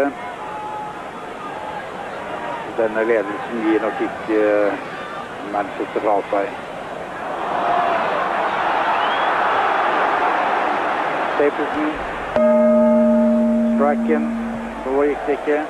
Passningen nådde ikke frem.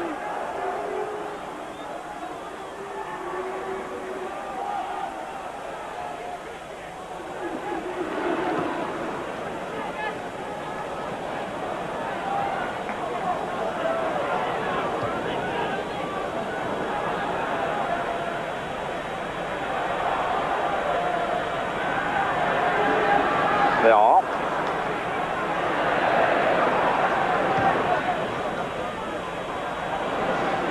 Det er ikke så lett å spille teknisk fullkommen fotball på det underlaget nå. Nei. Gordon Stracken.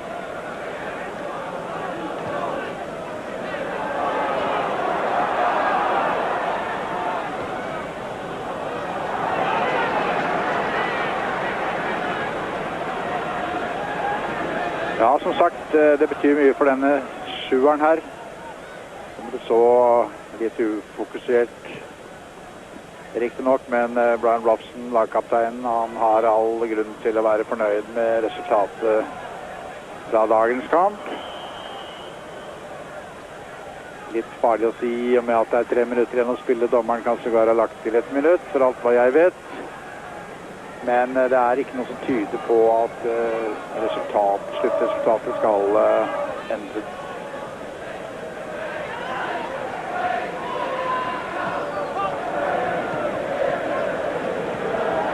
Malkin stadig på farten, spiller en meget sentral rolle på dagens Manchester United-lag, og det også synd at ikke vi kunne se ham, eller dere, rettere sagt. Kunne se ham på skjermen samspillet med Jesper Olsen fra Danmark, men han altså skadet. Hvis noen skulle lure på hvorfor han ikke med, så det altså ikke fordi han har satt ut av laget, men fordi han skadet.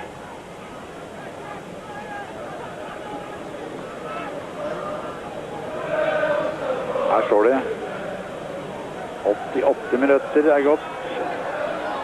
Og 3-1 til gjestenes lag. Brian Robson. Stracken igjen. Det ikke litt som går gjennom han. Mark Hughes. Det begynner faktisk publikum å forlate banen en god del, som man kan se herfra, fra min posisjon. Og man kan vel da være temmelig sikker på at det Chelsea-tilhengere som alle sammen som går da, vil jeg tro. Fordi de tilreisende fra Manchester sikkert vil hylle sine helter efter denne seieren på Stamford Bridge. I en kamp som på forhånd var meget åpen. Fra Speedy og til Patton Nevin.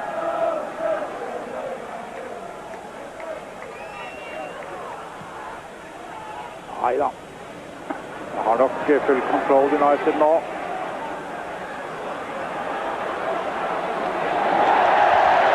Det var jo ikke særlig pent. Gjort mot Mark Hughes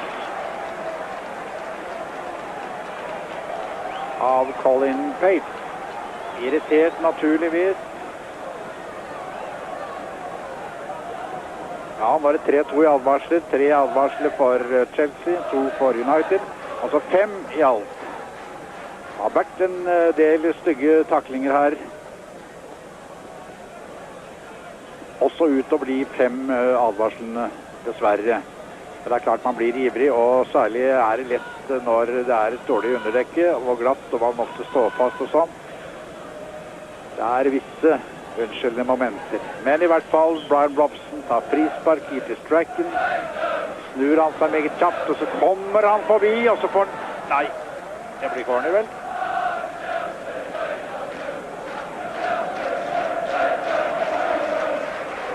Det kan vel hende det blir kampens siste sjanse.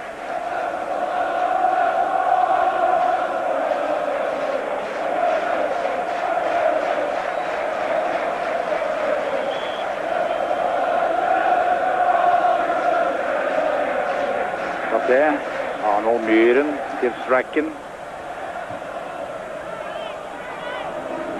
Og så Duxbury oppe.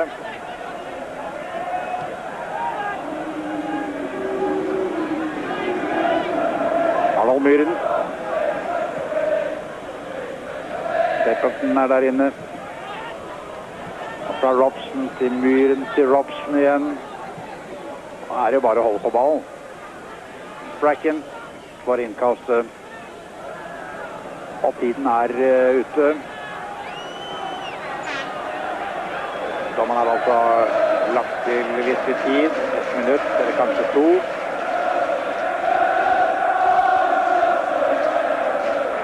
Og bortelaget da, som vinner en fortjent seier. Her Gordon McQueen. Efter at Chelsea hadde store deler av første omgang, så kom altså ikke bare utligningen, men også ledelse for United da i løpet av 3 minutter i første omgang. Og så etter 18 minutter så skåret altså Frank Stapleton. Og dermed altså 3-1 til Manchester United over Chelsea. Vi takker for oss fra Stamford Bridge i London. Setter over til studio i Oslo. Vær så god, Rolf Holten. Takk for det, Øyvind Johnsen. Der avsluttet vi tippekampsesongen 1984, men har ennå 2 tippekamper igjen før vi tar vinteropphold. Så opplevde vi altså at Manchester United vant da i sin 3. opptreden på skjermen, takket være skåringer av Mark Hughes, Remy Moses og Frank Stapleton, etter at Gordon Davis hadde åpnet kampen med å skåre for hjemmelaget Chelsea. Coventry West Ham i øyeblikket 1-1. Det var Tony Cutty som skåret først for West Ham, og så var det Stevens 1-1 for Coventry. I kamp nummer 3 Ipswich-Everton 0-2 akkurat nå. Begge skåringer Graham Sharp. I kamp nummer 4, Newcastle-Arsenal 1-3.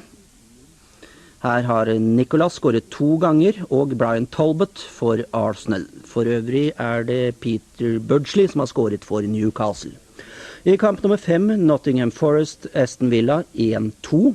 Her har Gibson skåret, og Raydout for Aston Villa, og så er det Peter Davenport som reduserte for Nottingham Forest.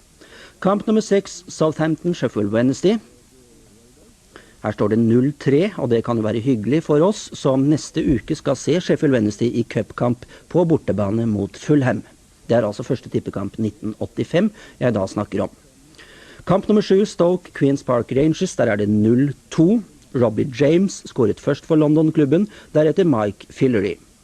I kamp nummer 8, Tottenham, topplaget i engelsk første divisjon, var ventet som seierherre av de fleste av tipperne, og det ser ut til å slå til om enn knepent. Det er velkjente Glenn Hoddle som har skåret det ene målet på White Hart Lane i London. I kamp nummer 9 har vi West Bromwich Norwich 0-1, målskårer Mike Shannon. Kamp nummer 10, da er vi over i annen divisjon, Birmingham Fulham 2-1.